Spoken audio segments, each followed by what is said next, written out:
प्रकाशित वाक्य चैप्टर 7 को आज हम लोग सीखेंगे परमेश्वर के ताकत से। मेरा अंदर ताकत नहीं है, परमेश्वर हम लोग को सिखाएंगे। तो 7:1 पढ़ेंगे।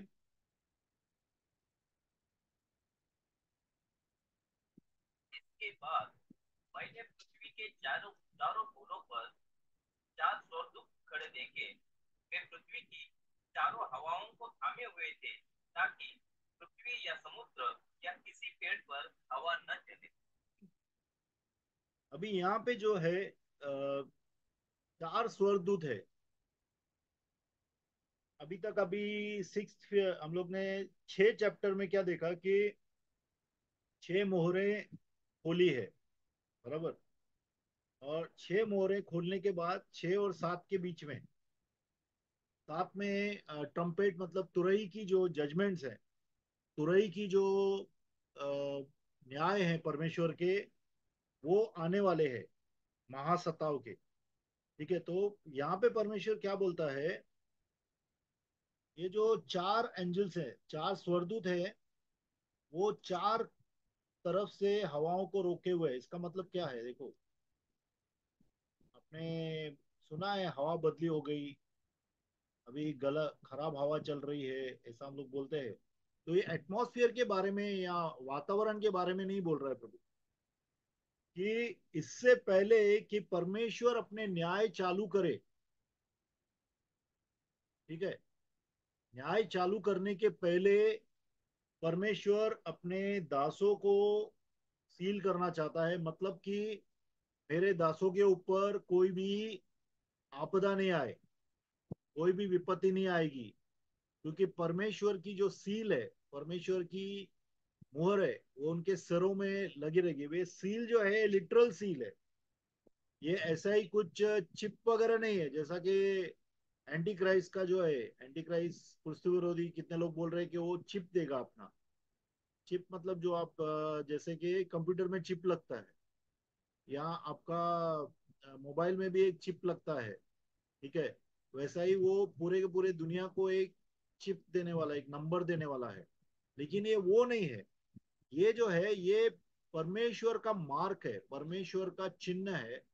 जो कि अभी कलीसिया यहाँ पे नहीं है, आपको सब लोग को याद है कलीसिया तीसरे अध्याय में ढाली गई थी, बराबर ना। चौथे अध्याय से जो है हम लोग ने न्याय देखा है, परमेश्वर के न्याय चालू होते हैं। तो यहाँ पे एक कलीसिया नहीं है, यहाँ पे इज़राइल है। यहाँ पे जो है इज़राइल के बारे में परमेश्वर बता रहा है। तो क्या बोल रहा है, जो 4 स्वर्गदूत है, जो 4 हवाओं को रोक के बैठे हैं। ठीक है, हवाओं को रोक के बैठे मतलब परमेश्वर के जजमेंट्स को, जो ट्रम्पेट से, तुरई से जो परमेश्वर की न्याय आएंगे सबके ऊपर, वो न्याय करने से पहले परमेश्वर बोलता है रुक जाओ। ठीक है, रुक जाओ। और क्या बोलता है अभी देखेंगे 7:2,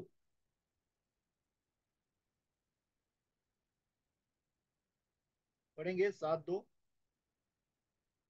हाँ, फिर मैंने एक और स्वर्गदूत को जिसने परमेश्वर की मुहर लिए हुए तुरंत से ऊपर की ओर आते देखा। उसने उन चारों स्वर्गदूतों से, जिन्हें पृथ्वी और समुद्र की हानि करने का अधिकार दिया गया था, ऊंचे शब्द से पुकार कर कहा, हाँ, तीसरा भी पढ़िए।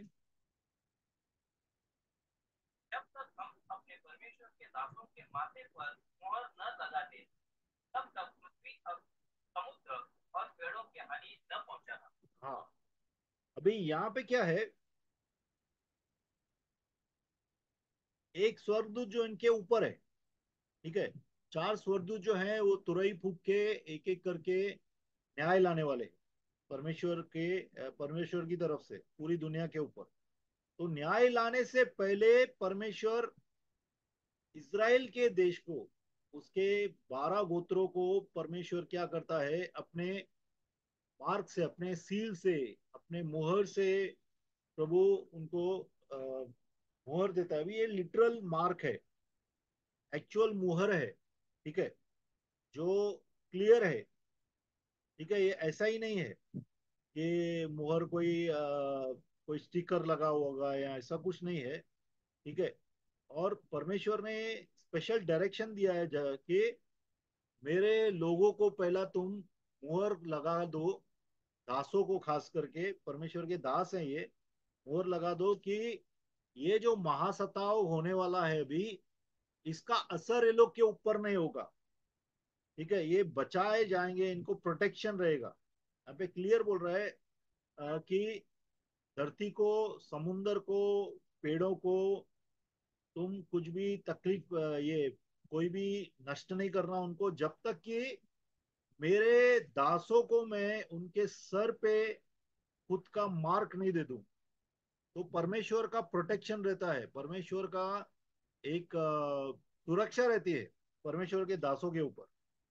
ठीक है, तो जब तक वो मार्क नहीं होता है तब तक परमेश्वर कुछ नहीं करेगा। देखो, परमेश्वर कोई भी घाई में नहीं है, परमेश्वर जल्दी में नहीं है, न्याय करने के लिए वो जल्दी में नहीं है। अगर आप देखेंगे, नू नहीं, लूत के समय में भी लूत को क्या बोलता है प्रभु कि ये देश छोड़ के, सोडोम और गमोरो छोड़ के तू ऊपर चला जा, ऊपर के स्थानों में चला जा, पहाड़ के ऊपर। तो क्या बोलता है, नहीं, वो स्वर्गदूतों को बोलता है, नहीं मैं इधर ही जाता हूँ, ये जोयर करके एक जगह है, इधर मैं रहूंगा, छोटी सी जगह है। तो परमेश्वर के दोनों जो स्वर्गदूत थे उसको पकड़ के, वो लोग को हाथ से पकड़ के वहां लेके जाते हैं, बराबर। और तब तक परमेश्वर का न्याय नहीं आता है सारोम और गमोरों में, जब तक कि अपने दासों को सुरक्षित स्थान पे नहीं पहुंचाया। उसी तरह से महासताव होने के पहले वो दुनिया में रहेंगे, ये 12,000, 12 नहीं, 1,44,000 लोग रहेंगे, इसराइल के लोग। उनके ऊपर कोई विपत्ति नहीं आएगी उनके ऊपर, क्योंकि उनका उनके ऊपर परमेश्वर की, जिंदा परमेश्वर की साइन होगी, मार्क होगा, चिन्ह होगा।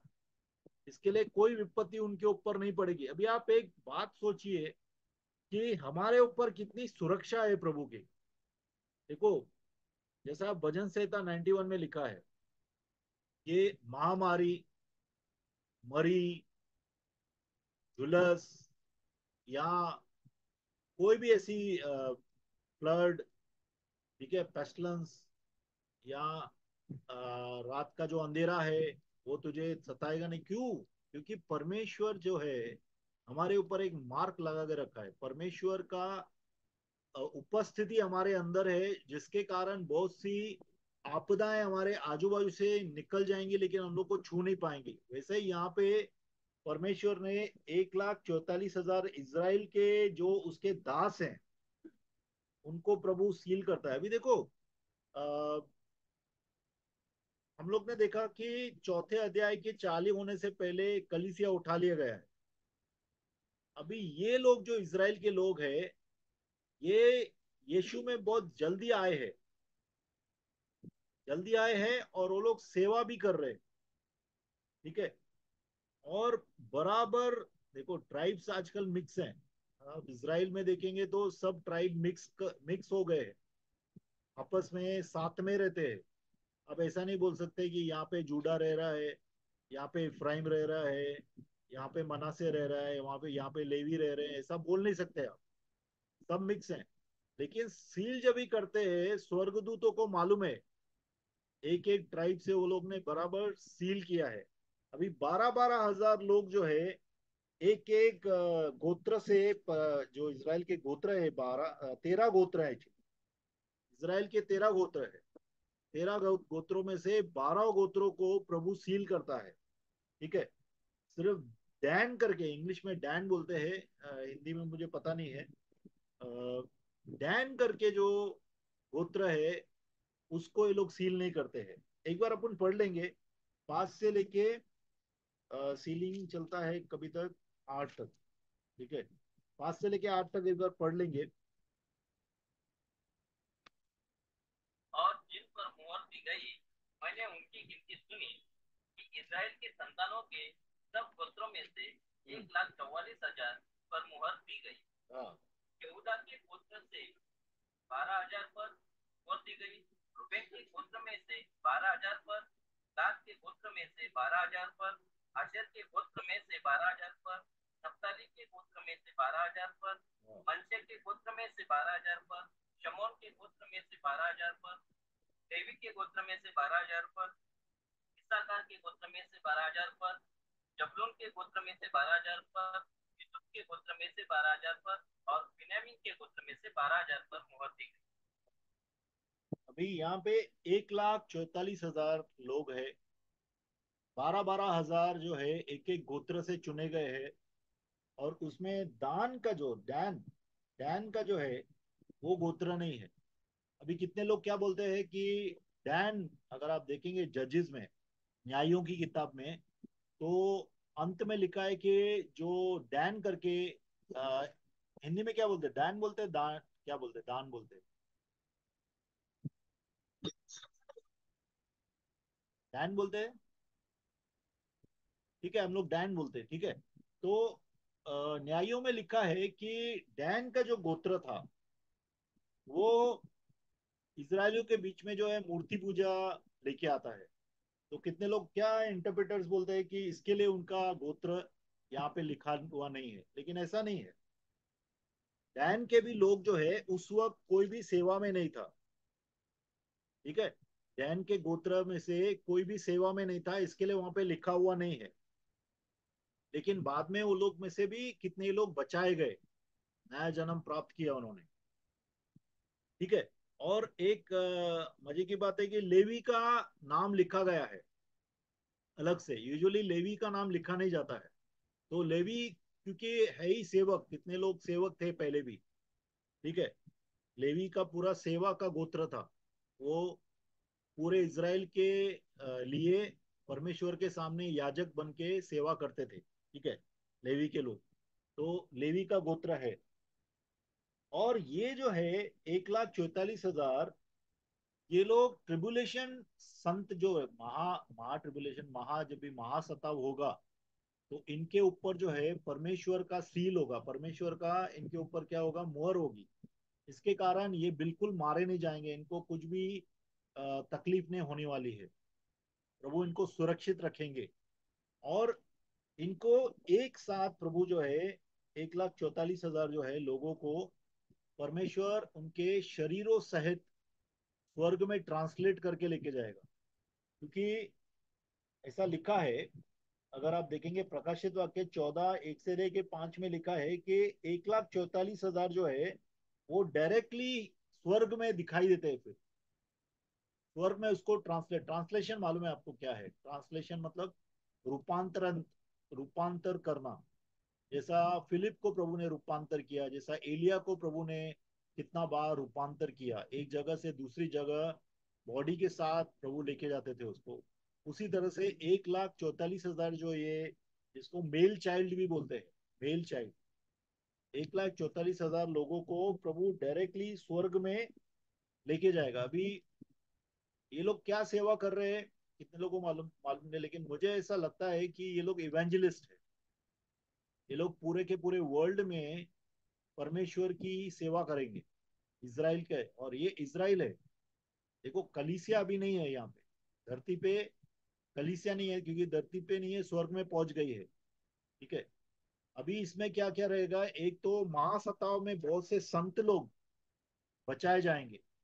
और इज़राइल के गोत्र से 1,44,000 परमेश्वर जो है अपने लिए सेवकों को लेगा। ठीक है, ये सेवक है, ये सब सेवक हैं। और दैन क्यों नहीं है? दैन के लोग जो है अभी तक शायद बचाए नहीं गए हैं। उस समय कोई भी दैन का जो है, दैन गोत्र का जो लोग है, कोई भी इसमें लिखा हुआ नहीं है, क्योंकि बचाए नहीं गए। कोई भी उस वक्त तक विश्वास में नहीं आया है। क्योंकि दूसरी जगह पे ऐसा लिखा गया है कि दान के लोग भी जो है वो बचाए जाएंगे। ऐसा नहीं है कि डैन के लोग नहीं रहेंगे, डैन के लोग भी परमेश्वर के राज्य में आएंगे। ठीक है। तो ये हम लोग को समझने का जरूरत है। कितने लोग क्या ये करते हैं कि सोचते हैं कि नहीं, डैन का कोई भी आदमी बचाया नहीं जाएगा, ऐसा नहीं है। ठीक है, डैन के लोग भी बचाए जाएंगे। एक जगह एजिकियल में लिखा है कि, मैं बताता हूँ कहाँ पे है।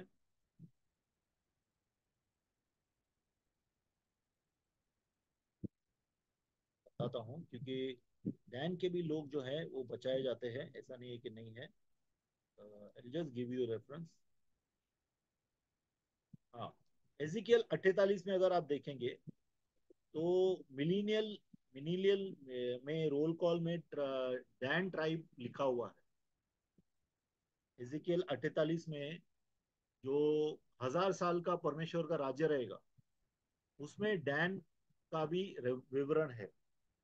डैन को भी मेंशन किया गया है, गोत्र को। ठीक है, आगे जाएंगे। 9वां आयत पढ़ेंगे, 9वां लाइन पढ़ेंगे। के बाद मैंने दृष्टि की, और हर एक जाति और कुल और लोग और भाषा में से एक ऐसी भीड़ से कोई गिन नहीं सकता, श्वेत वस्त्र पहने और अपने हाथों में खजूर की डालियां लिए हुए सिंहासन के सामने और मेमने के सामने खड़ी है।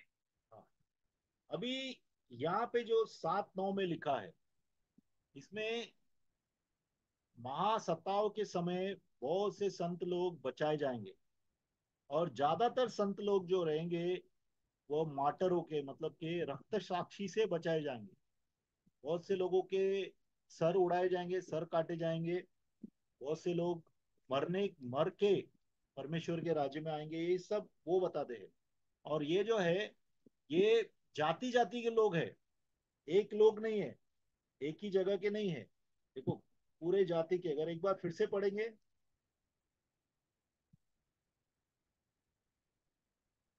इसके बाद मैंने दृष्टि की, और हर एक जाति और कुल और लोग और भाषा में से एक ऐसी भीड़ जिसे कोई गिन नहीं सकता था, श्वेत वस्त्र पहने और अपने हाथों में खजूर की डालियां लिए हुए सिंहासन के सामने और मेमने के सामने खड़ी है। हाँ, अभी कुछ चीजें समझना है। यहाँ पे यहूना ने जो देखा है वो लिख रहा है। अभी यहूना बोल रहा है कि हर एक देश के, मतलब कि वो अलग अलग दिखते होंगे। अफ्रीकन अलग दिखते हैं, यूरोपियन अलग दिखते हैं, इंडियन अलग दिखते हैं, इंडिया में भी लोग अलग अलग दिखते हैं, बराबर।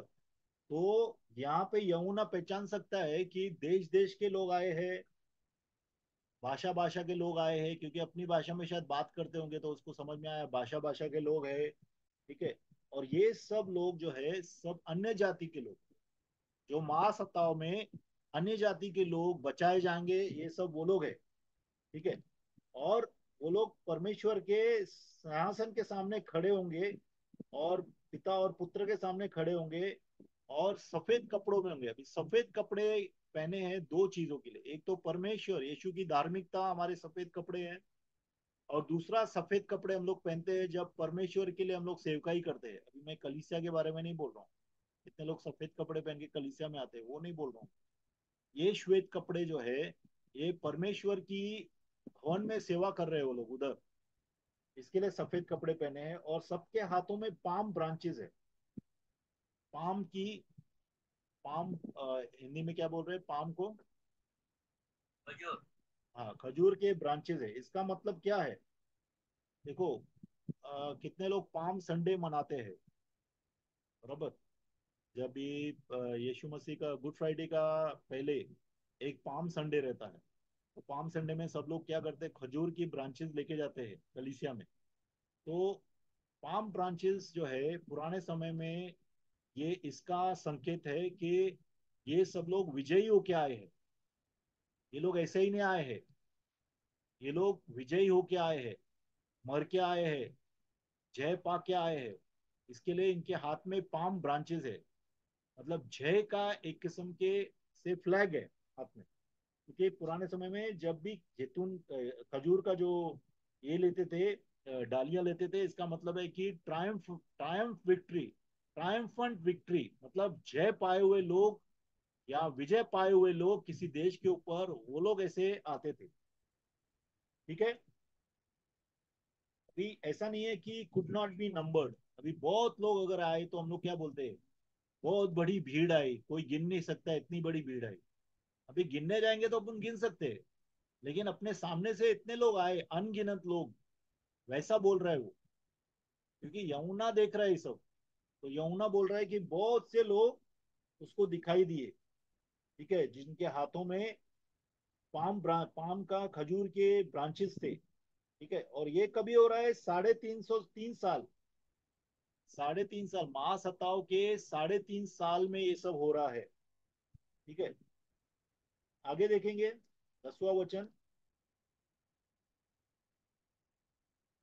और बड़े शब्द से पुकार कर कहते हैं, उद्धार के लिए हमारे परमेश्वर का जो सिंहासन पर बैठा है और मेमने का जय जयकार हो। हमें हाँ, अभी साल्वेशन, उद्धार, उद्धार सिर्फ परमेश्वर के हाथ में है। आज पूरा वर्ल्ड को क्षमा कौन कर सकता है? परमेश्वर कर सकता है, क्योंकि सब परमेश्वर के दोषी है। और उद्धार परमेश्वर देता है, इसके लिए यहाँ पे बोल रहा है कि उद्धार परमेश्वर को, परमेश्वर का है, ठीक है। उद्धार परमेश्वर का है, लेकिन उसको यीशु ने खरीदा है अपना खून देके। इसके लिए यहाँ पे लिखा है एंड टू द लैम्ब। परमेश्वर के पास उद्धार है, लेकिन उस उद्धार को हमारे जीवनों में लाने के लिए यीशु ने अपना खून बहाया है। खून के द्वारा हमारे उद्धार को यीशु ने खरीदा है। ये हमेशा याद रखे। आज यहाँ से महासत्ताओं से होके लोग मर के जा रहे हैं, स्वर्ग में खड़े हैं, तो अपनी बड़ाई नहीं कर रहे, अरे प्रभु मैं तो मर गया तेरे लिए, मैंने क्या क्या नहीं सहन किया। हाँ, मैं ऐसा रहा वैसा रहा, इतना बेइज्जती सहन किया, कितने लोग मेरे को क्या क्या बोले। ऐसा कुछ नहीं बोल रहे लोग। क्या बोल रहे हैं? प्रभु उद्धार तेरा है, यीशु का है। उद्धार मुझे यीशु के लिए और तेरे लिए मिला है प्रभु। ये हमेशा हम लोग देखो, हम लोग किसी लायक नहीं है एक्चुअली। अगर हम लोग मार्टर के लिए भी, रक्त साक्षी के लिए परमेश्वर हमें चुनता है, तो ये हमारा सौभाग्य है। ये बताना चाहते हैं कि हमारा सौभाग्य है प्रभु, क्योंकि उद्धार तो तेरा है। उद्धार तूने दिया, हम लोग ने नहीं खरीदा है, यीशु ने खरीदा है। क्योंकि यीशु निष्पाप है, यीशु पे के निष्पाप लहू ने हमारे लिए उद्धार खरीदा है, ऐसा ये लोग यहाँ पे बोल रहे हैं, ठीक है। 11 देखेंगे।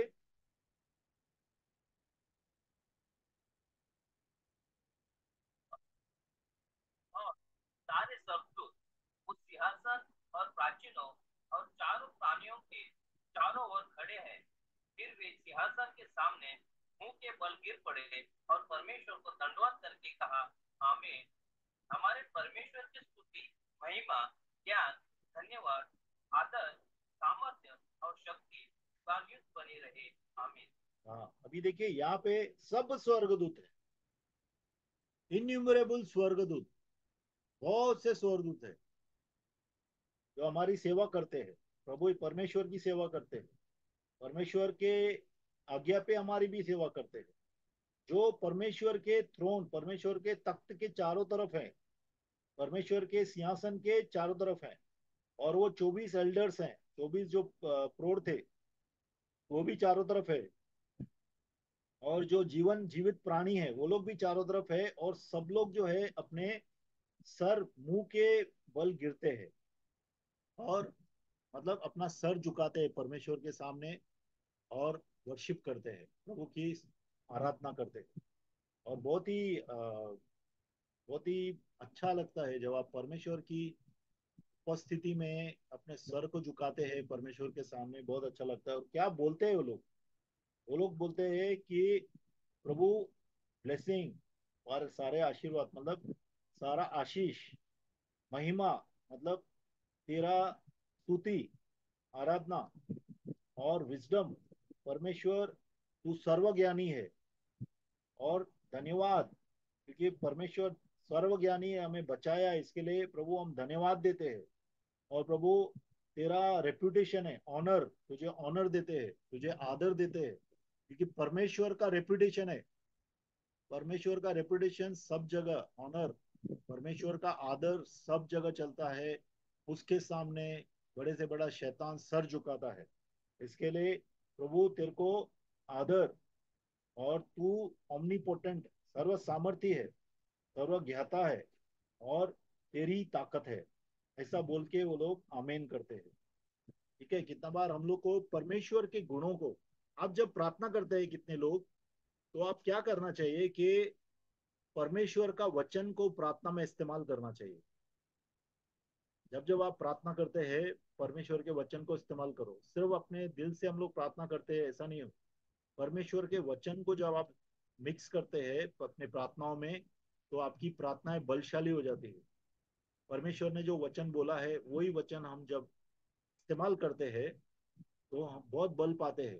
कितना बार वचन की प्रार्थनाएं करेंगे आप, तो बहुत सा छुटकारा भी मिलेगा आपको। वचन की प्रार्थनाएं करो, वचन के द्वारा प्रार्थनाएं करो, वचन बोल के प्रार्थनाएं करो, तो आप देखेंगे बहुत सा छुटकारा मिलेगा, बहुत सा अभिषेक मिलेगा। बहुत से परमेश्वर की वाचाएं परमेश्वर अपने वचन के द्वारा पूरा करता है। ये परमेश्वर की है, कुंजी है, परमेश्वर का वचन। तो जब जब आप वचन के द्वारा प्रार्थना करते हैं, आपकी प्रार्थना पूरी होती है, क्योंकि परमेश्वर का वचन परमेश्वर की इच्छा है। ठीक है। उसके बाद 12 पढ़ा आपने, 13 पढ़िए। इस पर प्राचीनों में से एक ने मुझसे कहा, ये श्वेत वस्त्र पहने हुए कौन है और कहाँ से आए हैं? मैंने उससे कहा, ये स्वामी, तू ही जानता है। उसने मुझसे कहा, ये वे हैं जो उस महाक्लेश में से निकल कर आए हैं, इन्होंने अपने अपने वस्त्र मेमने के लहू से धोकर श्वेत किए हैं। हाँ, कितनी बार यीशु मसीह सवाल पूछते थे, जवाब उनको था दिल में। जैसा यीशु ने बोला कि इतने लोगों को खाना खिलाओ, प्रभु को मालूम था वो क्या करने वाले हैं। लेकिन कितना बार वो अपने बच्चों के मुंह से उनको सवाल पूछने के लिए बोलते हैं। आप कितने ही बार देखेंगे कि लोगों ने बहुत से सवाल पूछे हैं जो प्रभु ने फिर जवाब दिए हैं, जिसके कारण हम लोग को उन बातों का मतलब समझ में आया है। जैसा कितने ही बार, जैसा एक ने पूछा प्रभु से कि प्रभु सबसे बड़ी कमांडमेंट क्या है, बराबर ना, सबसे बड़ा कमांडमेंट क्या है प्रभु ने पूछा। तो कितना बार प्रभु जो है हम लोग को सवाल करने के लिए अंदर से इच्छा देते हैं, ताकि हम सवाल करें, और जब हम लोग को जवाब मिले उसका, तो हम ज्यादा मजबूत हो जाएं प्रभु में। ये बात याद रखिए, कितना बार सवाल पूछना कोई बुरा बात नहीं है, परमेश्वर से हम लोग सवाल कर सकते हैं। और प्रभु जब सवाल का जवाब देते हैं, तो एक रेवलेशन हो जाता है, एक प्रकाशन हो जाता है। एक बात पे प्रभु प्रकाश डाल देते हैं, सच मालूम पड़ जाता है। अभी यहाँ पे भी जो है, ये जो प्रौढ़ है, एल्डर है, ये बोल रहा है कि ये कौन है। ये सवाल पूछ रहा है किसे? यमुना से। तो यमुना क्या बोलता है?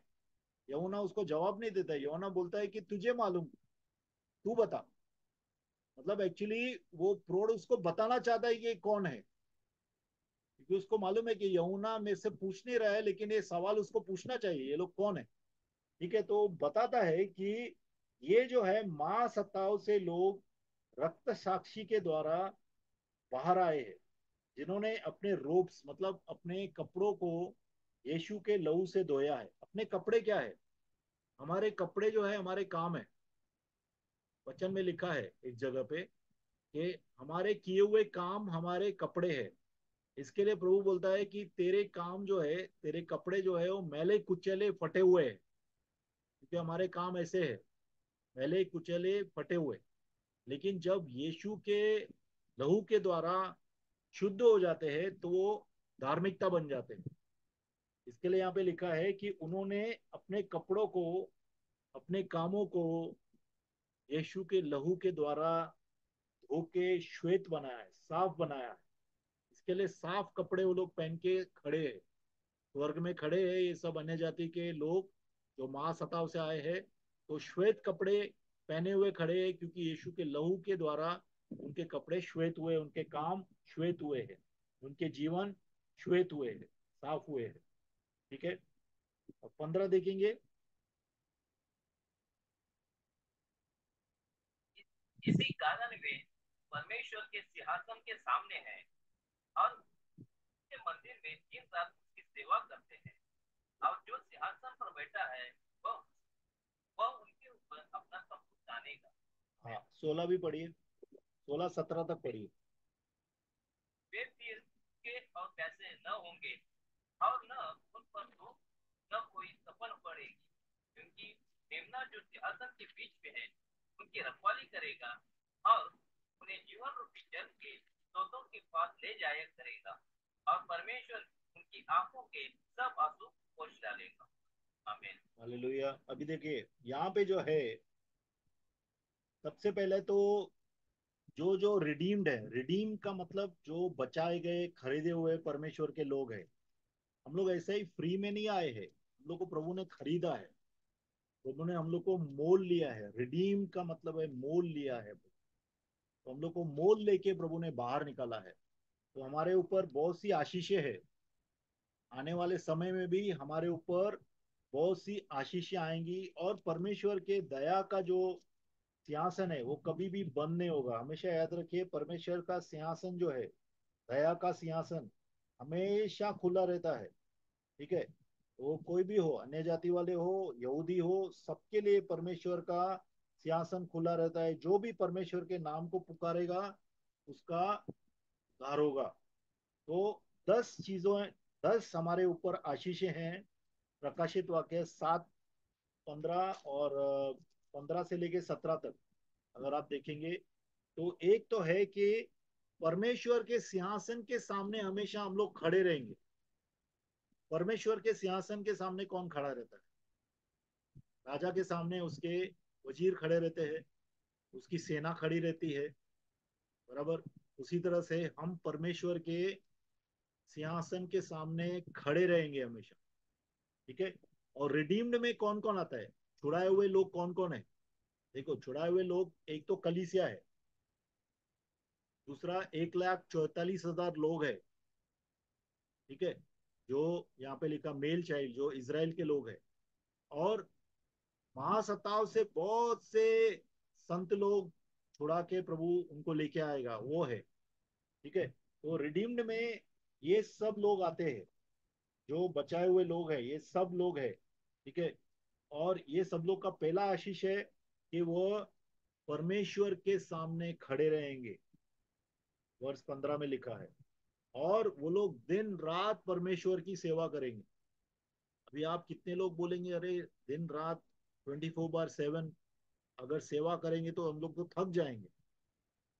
ऐसा नहीं है। परमेश्वर की सेवा से हम लोग को आराम मिलता है। आज ये गिरी हुई दुनिया है, पाप से सनी हुई दुनिया है। इसके लिए हम काम करते तो थकते हैं, लेकिन परमेश्वर की उपस्थिति में जो काम करते हैं हम लोग, दिन रात परमेश्वर की सेवा करते हैं, तो हमें बल मिलता है, हमें, हमारा आत्मा मजबूत होता है। तो हम दिन रात परमेश्वर की सेवा करेंगे, वो एक आशीष है। और परमेश्वर हमारे बीच में रहेगा। ठीक है, 15 में लिखा है परमेश्वर हमारे बीच में रहेगा। आज परमेश्वर स्वर्ग में है, बराबर। लेकिन एक समय आएगा जब परमेश्वर हमारे बीच में रहेगा। इसके लिए बोलते हैं इमैनुअल। यीशु को इमैनुअल क्यों बोलते हैं? God with us. परमेश्वर हमारे बीच में रहेगा, हमारे साथ रहेगा। ठीक है। और उसके बाद में हम लोग को भूख नहीं रहेगी, किसी भी बात की भूख नहीं रहेगी। पवित्र आत्मा से तृप्त आदमी के अंदर किसी भी चीज की अभिलाषा नहीं रहती है। इसका मतलब ये नहीं कि खाना पीना नहीं होगा। स्वर्ग में खाना पीना होगा। ठीक है, लेकिन शरीर को जिंदा रखने के लिए खाना नहीं होगा। ठीक है, शरीर को, क्योंकि हमारा अविनाशी शरीर होगा, तो हमें भूख नहीं लगेगी। और हमें थर्स्ट नो मोर, हम लोग प्यासे नहीं रहेंगे, हमारे अंदर प्यास नहीं रहेगी। ठीक है। और जब हम मिलेनियम में परमेश्वर के साथ रहेंगे, या अनंत काल के जीवन में, जब 1000 साल के बाद पिता और पुत्र हमारे बीच में रहेंगे, तो हम लोग को सन उस वक्त रहेगा, ऐसा मत सोचो सूरज नहीं रहेगा। लेकिन सूरज से भी ज्यादा तेज जो है, वो पिता और पुत्र के अंदर से निकलेगा। 10 सूरज के जैसी उन लोग की रोशनी होगी। अपन देखेंगे वो, क्योंकि आने वाले रेवलेशन में वो है, वो सब प्रकाशित वाक्य में। और कोई भी हम लोग को गर्मी तंग नहीं करेगी। आज आपको गर्मी तंग कर रही है, बराबर। जिधर इधर एसी नहीं है तो वो लोग को समझ में आता है कि गर्मी क्या होती है, बहुत गर्म लग रहा है। लेकिन जब हम प्रभु में रिडीम्ड हो जाएंगे, परमेश्वर के साथ रहेंगे, तो गर्मी हमें तंग नहीं करेगी। ठीक है। और हमारा रखवाला, यीशु मसीह हमारा रखवाला होगा। He will be our shepherd. वो हमारा चरवा होगा, हमारा रखवाला होगा। ठीक है। ठीक है। और प्रभु की तरफ से जीवन जल का नदी हमेशा हमारे लिए भरता रहेगा। और कोई भी दुख हमें याद नहीं रहेगा। आज देखो कितने लोग सुख में पहुंच जाते हैं, लेकिन उनको दुखों की याद रहती है कि मैं इतना इतना दुख सहा है। प्रभु हर एक दुख की मेमोरी को हटा देंगे हमारे जीवन से। हर एक दुख की मेमोरी को हटा देंगे। आज मैं जो आपको ये 10 आशीषें बोल रहा हूँ, आपको लगता होगा ये क्या बोलते हैं, लेकिन ये बातें जब आपके साथ होंगी, जब हमारे साथ होंगी, तब हमें मालूम पड़ेगा कि रेवलेशन 7 में ये प्रभु ने सब बोला था। और वही चीजें हमारे साथ हो रही है। अगर विश्वासी है तो हर एक बात को विश्वास करना है। परमेश्वर के वचन में जो जो लिखा है वो सब होगा। हालेलुया। ठीक है। तो 7:17 को, सॉरी 7 नंबर चैप्टर को हम लोग यहाँ पे क्लोज करते हैं। और कोई भी डिस्कशन है तो अपन कर सकते हैं। एक मिनट मैं जस्ट बंद करता हूँ, रिकॉर्डिंग बंद करता हूँ, फिर अपन